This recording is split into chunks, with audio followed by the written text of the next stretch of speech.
postseason breakout between Aaron Rodgers and the Packers remains a possibility after spending 18 seasons together. The 2022 season for Rodgers and the Pack was a shaky one as they failed to make the playoffs. The four-time MVP was asked about his future plans while golfing at the Pebble Beach Pro-Am.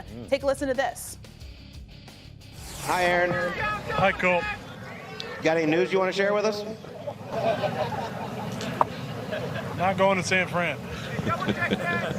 You look great with a Cowboy star on your helmet. All right, Coach Herm and Bart back with Stephen A. I'm going to start with you, Coach Herm. Do you have any issues with how Rodgers is going about his decision? There's the badge for the Pro-Am. It's 15 minutes from where I live. So just to let you know, he's right around the street, and I'm going to go talk to him for Stephen A. to figure out what he's going to do. But go ahead. I'm sorry about the question. Go sell the Jets. Go sell the Jets stands, Herm. I love that. I love that. Do you have any issue with how Rodgers is handling his decision? Look, we've watched this story for 3 years now. And I think it's getting to the point now, if you are the Green Bay Packers, you need to make a decision after the Super Bowl on where Aaron Rodgers is. Is he a part of your program? Is he not? And if so, you're probably going to trade him. They're not going to trade him to an AFC team or to an NFC team, excuse me. So that's going to probably be out of the mix. But I think we've watched this stormy romance long enough now. And I think if you're the Green Bay Packers, along with those players on that team, you're just tired. You've become tired. Look, the one thing I do know on our worldwide leader of networks, of what we do and all the, all the things we talk about. We always talk about the Dallas Cowboys, right? We're always going to talk about the Lakers. And we talk about Aaron Rodgers, that bad man. That's the three things we talk about. No matter what happens, we're going to talk about those three things. I'm exhausted trying to figure out what Aaron Rodgers is going to do. Stephen A's bad man, I get it. Where he's going to go, where's he going to play?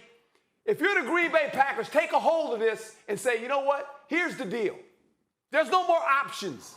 It's either A or B. What do you want? And be done with it.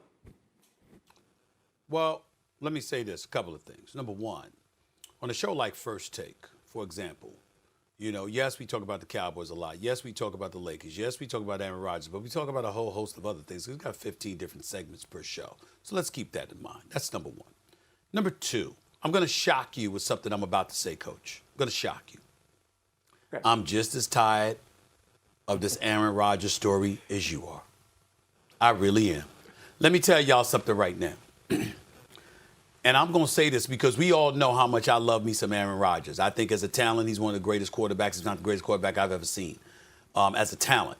But clearly his resume does not depict that.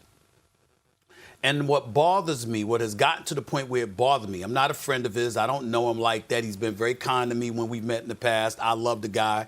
I marvel at his greatness. But I'm also disappointed at his lack of focus on the part of his resume that really, really counts. We talk more about where Aaron Rodgers is going to end up, whether he's going to stay in Green Bay or someplace else, than we talk about Super Bowls. It really would be nice to hear Aaron Rodgers say, I really want to talk about the Super Bowl because I got to get another one of these. I only have one. I'm disgusted. I'm hungry. All right, we know you deserve your money and you got your money. We know your greatness is not to be questioned. We know all of these things. But the fact of the matter is, in the tail end, as if this is the tail end, if this is the swan song, meaning he's only got a few years left, obviously, Aaron Rodgers is replicating Brett Favre more than anything. Remember how in the last few years of Brett Favre's career, every year was about whether or not he was going to play or retire? Remember that? Yeah. When we talked more about, is Brett Favre going to show up? When's his last game? Is this it for him? And all of this stuff. Instead of hearing from Aaron Rodgers, I'll be back, I'm coming back because, damn it, I'm starving for a title. We don't hear that. And that's what's got me disgusted, and that's why I completely agree with Coach Herm Edwards. If you're the Green Bay Packers, we're going to put an end to this. What you going to do? You know what I'm saying? We got this team, all right? This is what we doing. You stay in or you in or you out? You in or you out? And by the way, somebody needs to stand up. And before in the past, I thought they were disrespectful to him, and I still stand by that because they didn't give him the level of respect and deference he deserved. But since they've given it to him, he has somewhat abused it. You don't talk about winning enough. You don't talk about the trials and tribulations that are unnecessary that you've had to endure, and this franchise has had to endure because of you. We're talking about whether you're going to stay or go, whether you're going to go play somewhere else, or whether or not you're going to stay here. You understand?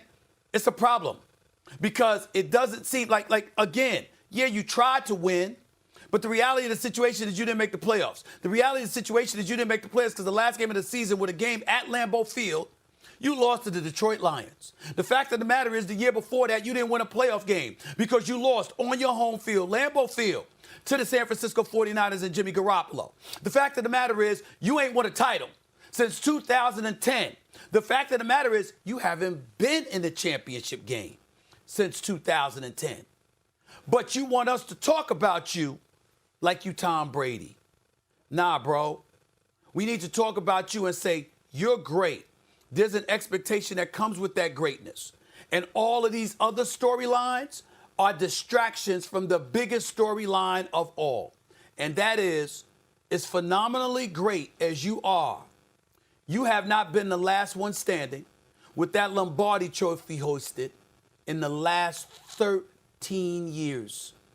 And you only have one championship on your resume. If Patrick Mahomes wins the Super Bowl, he'll have more than you.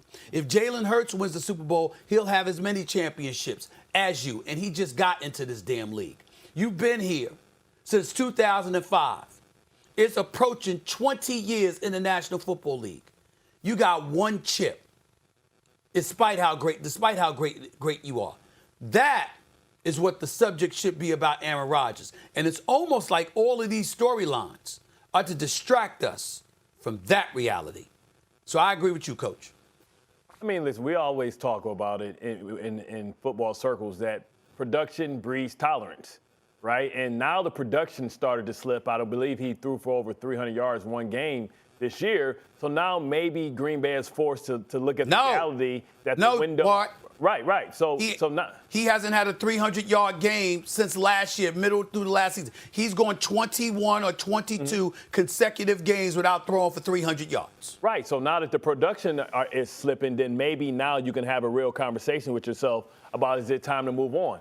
What's the hesitation in Green Bay? It's the fact that nobody wants to be painted as the bad guy. What makes Green Bay so unique is it's the only franchise that's owned by the public, right? So it seems like everybody's being passive-aggressive. Aaron Rodgers been wanting to leave. I just think he doesn't want to be the bad guy. And I think that they don't want to be the person or the team or the management that got rid of Aaron Rodgers, right? You talk about his inability to win titles. I mean, that's what's the narrative for a long time about Peyton Manning as well, who was a great player, who outside of Tom Brady is probably considered number 2 or 3 best quarterback of all time. So I feel like, that is the narrative that, listen, he thought that maybe he had this romanticized about being the only quarterback that, or one of the very few great quarterbacks that stars and ends his career with one team. And I think he needs to take a page out of Tom Brady's book, needs to take a page out of Peyton Manning's book, and go where he can win a title. And I don't know if that's with Green Bay. The problem why Green Bay, I think, is holding on too long is because they're not sure about Jordan Love. It was easy for them to say, all right, Brett Favre, we're not putting up with this anymore, because they knew they had Aaron Rodgers behind them. We don't have that same assurance about Jordan Love. So I believe that he should continue to model himself after Brett Favre. Come to the Jets, win a chip, and you'll go down in history as a team that broke the curse. Much like the Cubs broke the curse and Epstein broke the curse. He come and he win one here. That'll put him past a whole bunch of quarterbacks. Go make the call, Herm. He's right down the street. We'll excuse.